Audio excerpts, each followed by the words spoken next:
Hello everybody. Today we are going to discuss about management of acute exacerbation of asthma. In emergency department, the National Asthma Education and the Prevention Program and the GINA has published an updated guidelines for assessment and management of the asthma patient with asthma, and these guidelines include treatment of the acute exacerbations. These guidelines have been widely accepted and we recommended them.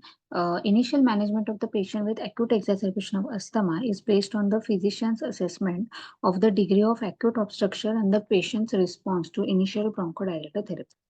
So, if during the initial assessment the patient is in extreme distress or has evidence of fatigue, impaired consciousness, or hypercapnia, such as respiratory arrest, is judged imminent, then endotracheal intubation and mechanical ventilation should be the first priorities, and then systemic corticosteroid and the nebulized beta 2 adrenergic agonist and ipratropium should be started immediately.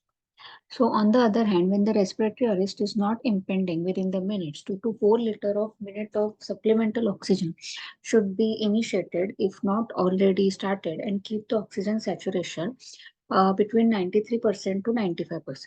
Beta adrenergic agonist should be delivered by aerosol by 3 doses over 60 to 90 minutes. That is albuterol in the dose of 2.5 to 5 mg every 20 minutes by small volume nebulizer, then 2.5 to 10 mg every 1 to 4 hours as needed, and 10 to 15 mg per hour continuously. Or alternatively, we can give albuterol 90 microgram per puff, 4 to 8 puffs by meter dose inhaler with spacer every 20 minutes or up to 4 hours, then every 1 to 4 hours as needed. In severe exacerbation, continuously nebulized albuterol has been shown to decrease need for the hospitalization. So after giving this treatment, when pulse peak expiratory flow rate is less than 50% of expected value, oral or intravenous systemic corticosteroid should be started immediately. That is prednisolone 1 mg per kg per day up to 50 mg maximum or equivalent. Or we can give inhaled anticholinergic as well. That is ipratropium bromide 0.5 mg by nebulizer. After this treatment are initiated, a more detailed history, physical and lab examination can be completed. Close monitoring and the repeated airflow measurements are critical for detecting further deterioration during this initial period of treatment. After the initial treatment with bronchodilator, patients are reassessed. Those who do not respond substantially within 1 hour, that is FEV1 and peak expiratory flow rate greater than or equal to 70% of expected within 1 hour to initial treatment with inhaled bronchodilator should be given systemic corticosteroids. Oral prednisolone is generally recommended unless there is concern that GI tract absorption will be less than the optimal. In addition to corticosteroid, treatment with the beta adrenergic agonist or inhaled anticholinergic is continued for 1 to 3 hours with frequent reassessment. Patient who achieved FEV1 or peak expiratory flow rate of greater than or equal to 70% during this 1 to 3 hour period should be observed for at least 1 additional hour to ensure stability of the improvement. Many patients with such a good response do not require hospitalization. Exceptions are patients with the history suggestive of high risk of severe airway obstruction and mortality from asthma. For example, past history of intubation and mechanical ventilation. Patient discharged from emergency department should be continued on systemic corticosteroids and beta 2 adrenergic agonist. Considered for initiation of inhaled corticosteroid, given the instruction regarding medication use, given an action plan in case symptom worsen, and given specific instructions for medical follow-up. Patients who have FEV1 and peak expiratory flow rate that is greater than 40% to 69%, mild to moderate symptom, no evidence of hypercapnia, no mental state changes after receiving initial intensive treatment, have an incomplete response to therapy and require careful triage decision. Some patients do well when discharged with detailed instruction, close medical follow-up, and continued systemic corticosteroid. However, other patients do poorly if discharged. It has been recommended that patients with incomplete response shall be hospitalized when there is any clinical feature to suggest high risk of asthma mortality. The decision to discharge patient from emergency department always should weigh the severity and the duration of symptom and severity of obstruction, response to ED treatment, history of prior exacerbation, access to medical follow and medication, home condition, and presence of any psychiatric condition. Patients who have FEV1 and peak expiratory flow rate of less than 40% of predicted and have severe symptoms, any hypercapnia and mental status changes after initial intensive bronchodilator therapy should be hospitalized, often in ICU. So, management of severe respiratory failure. First is assessment. When acute hypoxemic and hypercapnic respiratory failure is severe, mechanical ventilation can be life-saving. The patient with the severe obstruction can be supported with mechanical ventilation for vital hours and days needed for corticosteroid action. However, mechanical ventilation for severe asthma exacerbation does carry significant risk and also associated with mortality ranging from 0% to 38%. So it should be noted that, however, in comparison to respiratory failure from other diagnoses, the mortality rate in severe asthma exacerbation is significantly lower, with main risk factor in hospital mortality being cardiac arrest on the day of admission.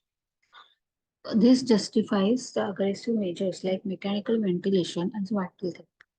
The decision to initiate mechanical ventilation for severe asthma exacerbation should be based on number of consideration individualized for each patient. For patient with the severe distress for whom respiratory arrest has already occurred or is imminent, the need for intubation and mechanical ventilation is self-evident. The possibility of pneumothorax should promptly address for this patient. Patients who are not in extremis should be monitored closely during initial bronchodilator therapy, and the physician should be prepared to perform intubation in case of substantial deterioration.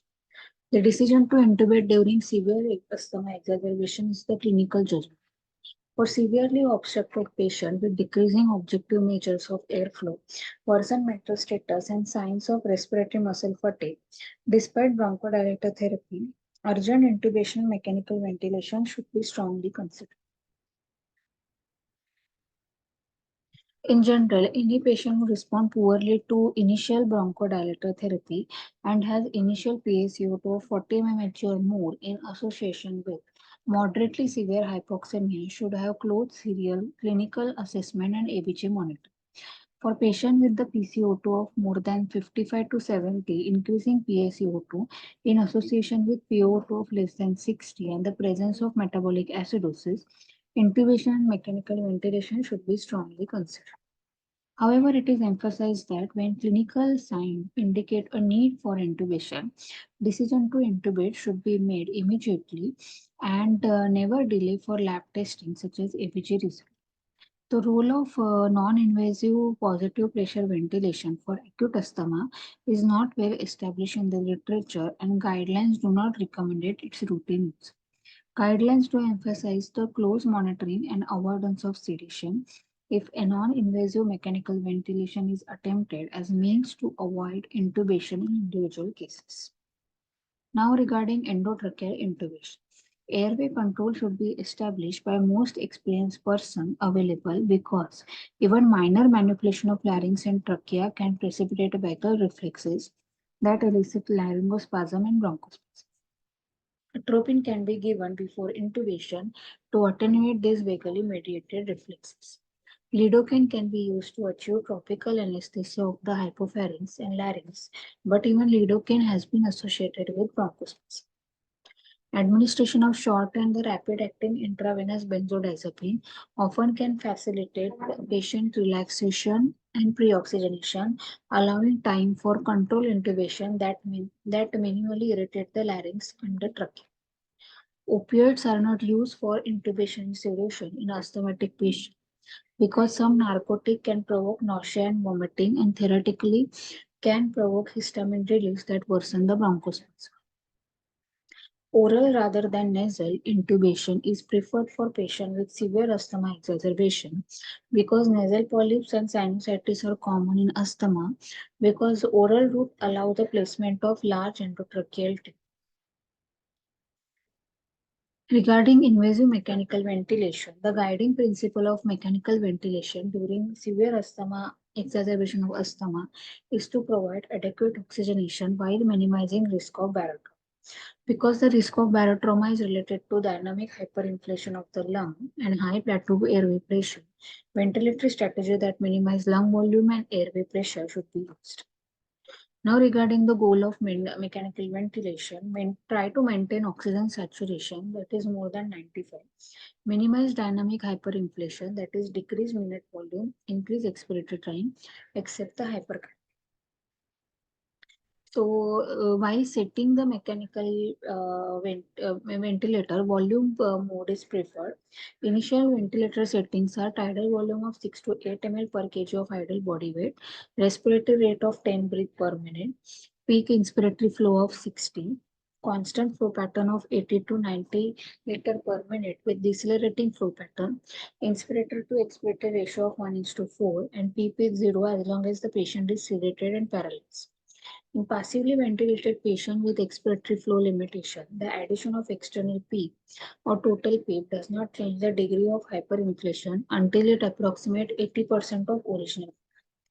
With outmoded mechanical ventilation strategy that aim to minimize PaCO2, the required high tidal volume and rapid frequencies of ventilation promoted increased air trapping and high airway pressure. Most authorities now believe that high airway pressure are to be avoided because they are major cause of serious morbidity and mortality during mechanical ventilation of asthmatic patients. The modern strategy for mechanical ventilation for severe exacerbation of asthma is controlled hypoventilation with permissive hypercapnia. These strategies seek to mitigate gas trapping and dynamic hyperinflation and does not attempt to establish a normal PaCO2 as long as minute ventilation and fraction of inspired oxygen maintain adequate tissue oxygenation. Physician acceptance of hypercarbia in this setting is termed as permissive hypercapnia. Gas trapping and dynamic hyperinflation can be monitored indirectly by following plateau airway pressure, the level of intrinsic peak and expiratory pressure, and autopilot, flow versus time graphic on ventilator. However, the most well-studied correlate of gas trapping and dynamic hyperinflation during mechanical ventilation for severe asthma is volume of gas that remain in the lung at the end of inspiration.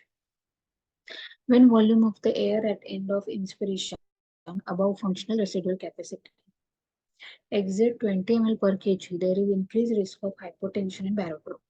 So the accurate measurement of this volume of air at the end of inspiration may require the use of paralytic if sedation alone does not allow controlled mechanical ventilation. Although the use of sodium bicarbonate to treat acidosis is controversial, advocates for its use in severe respiratory acidosis have regarded the pH of 7.20 to be minimum safe level. The physiological responses to the metabolic and respiratory acidosis include increase in cardiac output, pulmonary artery pressure and heart rate, where systemic vascular resistance decreases and mean systemic artery pressure remain unchanged. In disease lung, PO2 improves. The hemodynamic changes are mediated directly by endogenous secretion of catecholamine, particularly norepinephrine, stimulated by decrease in pH. The effect of soda bicarb infusion on this hemodynamic response and gas exchange have been studied. As acidosis lessens, cardiac output PO2 worsen. Moreover, sodium bicarbonate infusion have been shown neither to improve survival nor to enhance bronchodilation. Although studies from 1950 to 1960 suggested that endogenous epinephrine release were depressed in acidosis, and more recent studies have conclusively shown that it is either unchanged or augmented. Because carbon dioxide is generated when infused soda bicarb buffers hydrogen, infusion of soda bicarbonate predictably raises the carbon dioxide tension in the blood. Because carbon dioxide readily diffuses across the cell membrane, sodium bicarbonate therapy may causes paradoxical intracellular acidosis. This may adversely affect the survival. For this reason, we suggest use of sodium bicarbonate only when acidosis appear to be adversely affect the patient's hemodynamic status. In managing patient during mechanically controlled hypoventilation with permissive hypercapnia, the minimum safe pH is not. Neuromuscular blocking agents such as pancuronium, vecuronium, and atracurium can be used to maintain low airway pressure during delivery of mechanical ventilation. Paralyzing skeletal muscle prevents the development of high airway pressure due to patient bucking and fighting the vent. Notably, the side effect of neuromuscular blocking agent can be severe bronchospasm. Vecuronium is often reported to be unlikely to cause bronchospasm, but case reports suggested that vecuronium too can rarely cause bronchospasm. Another adverse effect of this agent is that even brief neuromuscular blockage in conjugation with corticosteroid increases the risk of developing sometimes severe myopathy.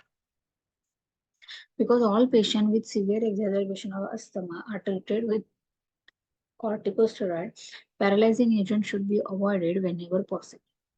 For patients who cannot be managed without neuromuscular blockage, continuous infusion of neuromuscular blocking agent should be avoided and muscle function should be allowed to recover partially between the repeated boluses. Mechanical ventilation accomplishes the work of breathing, supporting the severely obstructed patient who is being treated intensively with inhaled bronchodilator and glucocorticoid. With this intensive pharmacological therapy, mechanical ventilation usually can be discontinued in 1 to 3 days. Some patients may require 2 to 4 weeks of mechanical ventilation, especially when pneumonia complicates an acute exacerbation of asthma. Regarding complication of mechanical ventilation, serious complications have been reported as a result of mechanical ventilation for severe exacerbation of asthma. Most of these are preventable or treatable if detected early. Problem with airway control, including traumatic and esophageal intubation, should always be anticipated. Intubation of right mainstem bronchus is a serious problem of airway control because delivery of tidal volume to one lung increases the risk of barotrauma. Once the airway is established and mechanical ventilation initiated, hypotension may occur because high intrathoracic pressure that occur during mechanical ventilation during severe asthma exacerbation impede venous return to right ventricle of the heart. This is threatened by administering intravenous fluid and adjusting tidal volume, respiratory frequency, inspiratory flow to decrease the hyperinflation and intrinsic peak. Barotrauma is the major cause of morbidity and mortality among patients receiving mechanical ventilation for severe exacerbation of asthma. High plateau pressure is associated with over-distended alveoli that rupture. Air may dissect the bronchoalveolar interstitium and sometimes is evident on chest radiograph as parenchymal air cyst, linear airway air streak emanating from hilum and perivascular air helps. As air dissects centrally, mediastinal and subcutaneous emphysema develop. Also air from ruptured alveoli may dissect through pleural surfaces into pleural space to create pneumothorax. Ultrasound examination has high sensitivity for the rapid bedside detection of pneumothorax and should be considered for early ICU patients with the deterioration of gas exchange and respiratory function. For patient on mechanical ventilation, pneumothorax progress to tension pneumothorax rapidly and should always be treated immediately with tube thoracostomy. It must be presumed emergently that any pneumothorax during mechanical ventilation is under tension. Mucus plugging commonly occurs during acute exacerbation of asthma. Large mucus plug occluding endotracheal tube should be considered when there is insurmountable difficulty ventilating a patient. Large mucus plug also cause lobar and lung atelectasis that impair gas exchange and increase airway pressure. Cautiously therapeutic bronchoscopy may be considered to relieve large mucus plug if conservative measures corticosteroid and bronchodilator are not effective. Retained secretion and atelectasis also contribute to the significant risk of nosocomial pneumonia during mechanical ventilation. Other complications are indirectly related to mechanical ventilation. Thromboembolism, gastric stress ulcer may occur with great frequency in patients with severe exacerbation of asthma. Arrhythmias and hypokalemia may occur during treatment of acute asthma because of therapy and symptomatic drug. Hypophosphatemia may develop secondary to alkalosis. Additional and unconventional management measures. Special and unconventional therapeutic measures are intravenous beta-2 adrenergic agonist, methylxanthines, helium oxygen mixture, general anesthetic, bronchoscopy with therapeutic lavage, hypothermia, and extracorporeal life support. Even after using bronchodilator, corticosteroids, sodium bicarbonate, mechanical ventilation, airway obstruction is sufficiently severe to prevent maintenance of acceptable arterial pH or adequate tissue oxygenation. In this rare case, additional, sometimes unconventional measure can be considered to support patient until corticosteroids have had time to suppress underlying inflammatory process. If airway pressure remains high on mechanical ventilation despite proper application of controlled hypoventilation with permissive hypercapnia, delivering heliox by mechanical ventilation have been suggested to allow adequate ventilation of the patient at reduced airway pressure. Caution is necessary when using heliox in this setting because the low density of the gas mixture make ventilatory setting, volume and flow reading inaccurate. Bronchospasm is usually not a major factor limiting airflow of the patient who are already being maximally treated for acute exacerbation of asthma. However, for those who fail to respond to maximal conventional therapy, a variety of strategies have been advocated to maximize bronchodilation by relaxing airway smooth muscle. Some reports suggest that intravenous beta-2 adrenergic agonist may significantly improve airway obstruction in select patients, but this treatment is not established and not recommended by current guidelines, in part because of danger of cardiac toxicity. General anesthetics are excellent bronchodilator and important option for patients whose condition are refractory to maximal routine therapy. So halothane, thiopental, ketamine, isoflurane all have been used successfully to treat patients with severe asthma exacerbation. If general anesthetics are used, anesthesiologists should be consulted. Because a major cause of airway obstruction during asthma exacerbation is mucus plug, therapeutic bronchoscopy with lavage has been used as an additional supportive measure for intubated patients who are extremely difficult to ventilate adequately. Therapeutic bronchoscopy is not performed routinely because worsening bronchospasm is a recognized complication of bronchoscopy. However, when necessary because standard therapy has failed, flexible bronchoscopy with large suction channel may be used and a mechanically ventilated patient should be sedated. N-acetyl mucolytic agent is associated with bronchospasm in asthmatic patients, but ancillary has been used successfully during therapeutic bronchoscopy by delivering dilute solution through bronchoscope to dissolve mucus plug. DNase has been administered through bronchoscope to relieve mucus plugging, causing atelectasis in child with asthma. Routine inpatient management. Most patients with severe exacerbation of asthma who are admitted to hospital can be monitored and managed safely on hospital ward, and that is well staffed by physician, experienced nursing personnel, and respiratory therapist.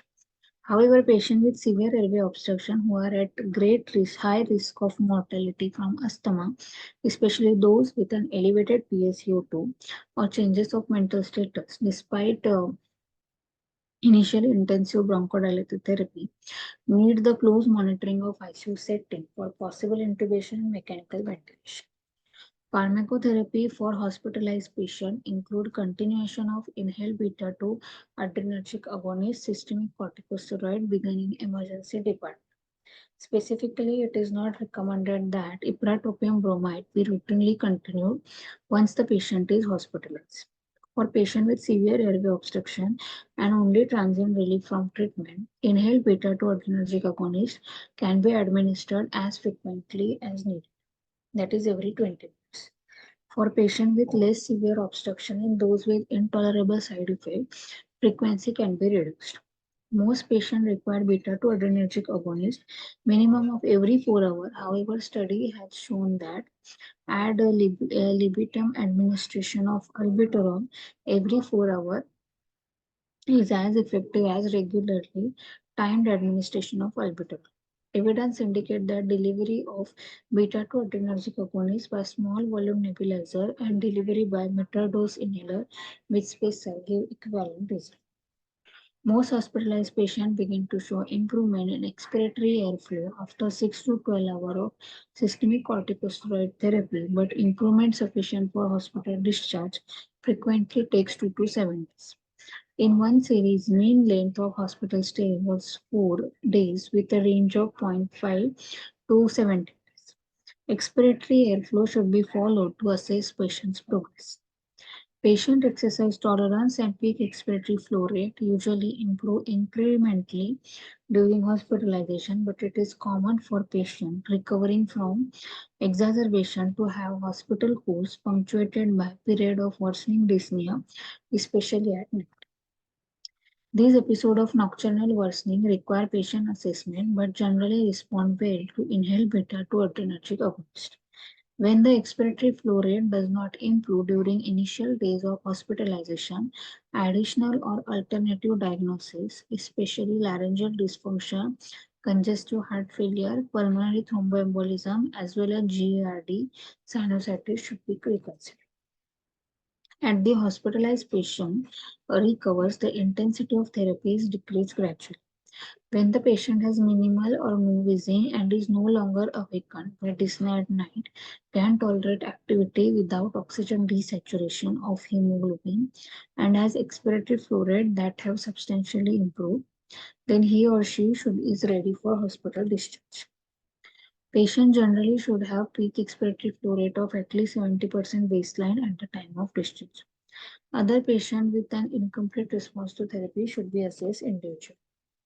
Discharge planning is important for preventing future exacerbation and include both pharmacological and non-pharmacological modality. Healthcare providers should review the patient's understanding of their disease process, controller medications, including instruction on MDI use, peak expiratory flow rate measures, and inhaled and oral corticosteroid use. Modifiable risk factors should be addressed. A clear and written asthma patient action plan and appropriate follow-up within 2 to 7 days should be provided. This is important because bronchial hyperresponse remains high for at least 10 days after discharge from ICU for severe asthma. Patients who have recovered from exacerbation of asthma should be instructed to use short-acting beta-2-adrenergic agonist on an as-needed basis only. So discharge planning consists of medication that is inhaled beta-2-adrenergic agonist, inhaled corticosteroid, oral corticosteroid, and we need to properly educate patient regarding avoidance of asthma trigger, home monitoring of the peak expiratory flow rates, then meter-dose inhaler technique, action plan if relapse, appointment for medical follow-up, and asthma com- uh, companionment program. Thank you.